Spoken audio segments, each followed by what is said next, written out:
Okay. Ngayon po ay birthday ni Mama, kaso April 28 birthday ni Papa. Kaya ako dito sa Tigawon, magkipag-kumpleanyo sa 84 birthday ni Mama. 83. Si Papa 79 years old. Kaya ngunyan ako nag-uli tulos. Pero balikan lang ako, nagkabot ako sa Bago, ma-uli tulos naman ako sa Chinabanggi. Kadakot pa ang pikasikaso sa Manila sa mga misa-misa. Sa May 13, mapa-Amerika na ako. O si Papa, si Mama. Si Mama muna, ladies first. Okay, Ma? Kumusta ka? Ay, kumusta ka da? Kumusta ram ka? Kumusta ka mo dyan, Gabos? Lang si Blaise, si Janjan. Nakaulay ko si Janjan kasi sa Ro. Umahon man siya. Sabi ko, miss na miss ko siya. Lalo man na siya. Kaya, expected niya nga, hindi rin ako pwede makapa-Amerika. Halatong ko na siya hindi. Okay, si Papa. Kumusta pa? Ako nagpapasalamat sa mahal na Diyos dahil ako nakaabot sa araw ka na edad na 79 years old. Gabos mga pag-istagol ko sa pagkabuhay. Okay naman mo niya ang feeling ko kasi igwap ako marin na kinabukasan ni-expect ko din sa mahal na Diyos na tatapaman ako marin na kaginawaan din sa kinabana. Pagkabuting oras, maging masaya magraan sa kuyan pagkatao. Okay, ngunyan hapon tungkol ka mundo at ako makasal sa indo. Ngunyan, sinda Mama Papa at sinda ng April 7, sila nag-celebrate, April 7, 2007, sila nag-celebrate ng Golden Jubilee wedding. Masabi natin na ganyan talagang wedding, till death do us part. Ano mang mangyari, till death do us part yun, saka for weather or for worse, till death do us part. So, ngunyan na inahanda ang Golden Wedding Anniversary. Actually, celebration sa August yan, mga summer August 20 or August 18, basta somewhere like that. Asikasunta. So, ngunyan, siyempre sa married life, may ups and downs and gabos. Pero importante, nagkakaibahan ka ni Mama Ngunya hanggang 50 years, lahat na nangyayari, but still together pa rin. It's an important thing. So, paano ang mensahe mo? Sharing in the city pa na TV na, TV. Pasalamat ako at gabos na nangyari sa buhay mo. Simula kayo magkaaguman.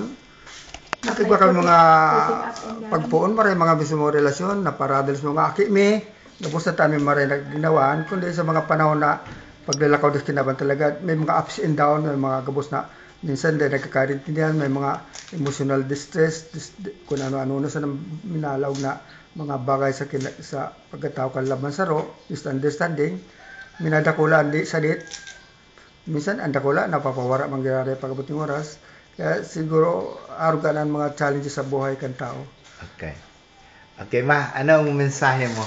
Papadawag ta. Ako, nagpapasalamat sa mahal na Diyos na tinanya na ako ni magiling ka digdi sa kuya. 83 na taon, hindi siya kinabaan.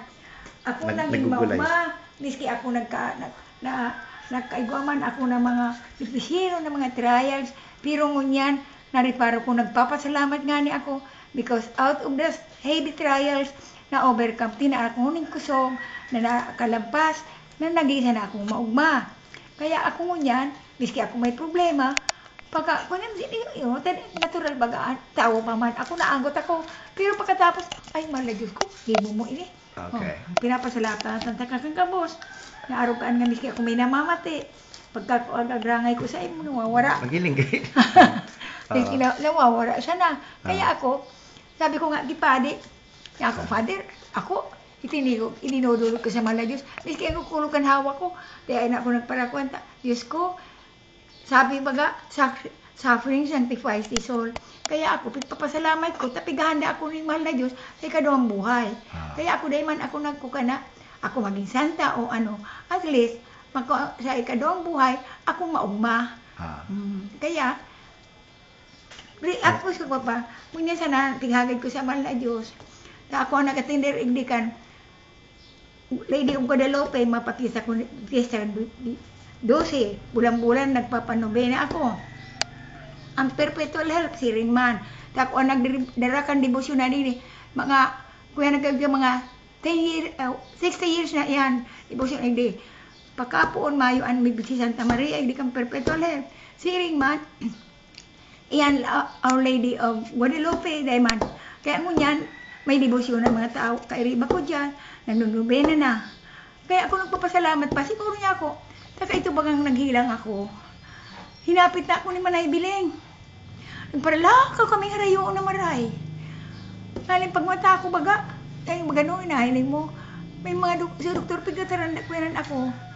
Kaya siguro, ang mahal na Diyos, igwapa ning kuyan sa kuya. Igwapa akong missionary sa kinapan, kaya niya ako pikaw ko. Miski ako may namamati, sige manggiraresyo sa kong obligasyon. Nalong hindi niya aka, nagsimba ako. Oh. Ang nakuan ko si Padi, nagsimong senyor, si Paris Presidente, sa katulog, muruma na kariba sa sesyon. Nag-reach sa kuya, nag-kiss si Padi, nag-kiss ito sa kuya. Kaya ako maumahon. Miski ako mahing kwarta, miski araw kabig mati ko. Sabi ko, mahal na Diyos ko, mahal na mahal mo ako, kaya dahil mo man ako piko ko O, iyan ang sa kuya na share ko sa ilo na. Okay. Ang masakit na sa Diyos, dahil ko natatakot. Okay, sige. Mensahe na sendot gabos sa mga buhay. Mensahe. Sa moya, siguro, araw ka talaga paglakaw sa kinabanan eh.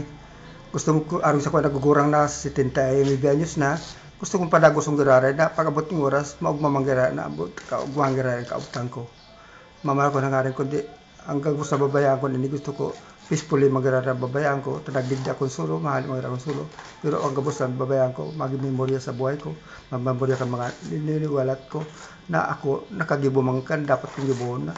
Dahil ako na sa mga paggagad kan maparin sa kuya mahal na Diyos na giyanapin ba ako sa araw sa lalo na sa kanyang paggugurang ko kaipang ko ang mga kuya ang mahal na Diyos na spiritual guidance sa kuyang pagkatao sa kuya. Pero ginigibok ang kabos. I'm trying all my best to do whatever is right now and to be happy in the end so that ang mga aki ko maging maugmaman. Okay. Gusto ko bago ako maotsan man gusto ko tripon sa negabos mga aki ko nang anim makugos ko mga sila bago ako mag-say goodbye. Adios, amigas. Dahil sa gabos ana mensahe sa magmaang buhay. Ano? Yan po si Mama sa sharing in the Tigaon.